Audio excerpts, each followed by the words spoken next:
Alam niyo ba kung ano nangyari? May tumulong daw na lalaki.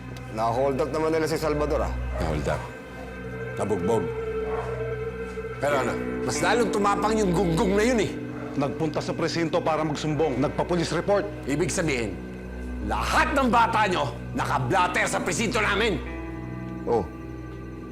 Eh, di ba mga pulis kayo? Kaya nyo na yan. Saksakan ka ng yata. Masyado kang hambog. Naintindihan mo, wala ka namang binatbat sa tatay mo. Sige, putok mo! Tignan natin kung hanggang saan ang tapang mo.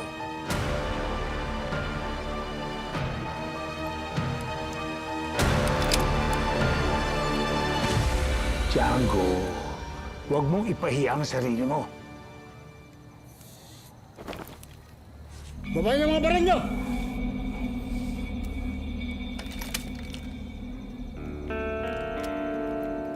Mali. Pasensya ka na. Hindi na mauulit. Hindi naman kailangan na umabot tayo sa ganito eh. Pakito, matagal na tayo nagtatransaksyon. Kilala mo ako. Hindi mo nagawa yung inutos ko.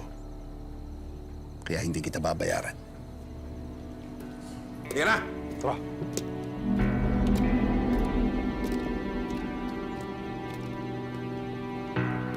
Kung sino man may gawa nito, ipagdasal niya huwag mag-cross ang landas namin. Ibabaong ko siya ng buhay.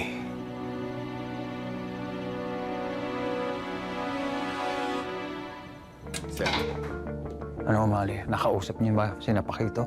Sino daw yung lalaki na kalaban nila? Sir, hindi nila kilala. Hindi rin naman kasi silang tumiri. Inutos lang nila sa mga tauhan nilang pulpul. Isang lalaki lang nakalaban nila. Pero lahat sila tinalo. Mga inutil. Sayang lang ang binabayad natin sa kanila. Sir, kaya nga hindi ko binayaran eh. Humihingi ng dispensa si Pakito. Pero yung Django, saksakan ng yabang. Monti kong pasabugin yung ulo kanini. I want to know the identity ng taong nakalaban nila. Alamin niyo kung may CCTV, hanapin niyo. Yung nag-iisang lalaki na nagpatumba sa mga tauhan ni Pakito. Malay natin, baka mapakinabangan natin yun. Yes, sir. Your boy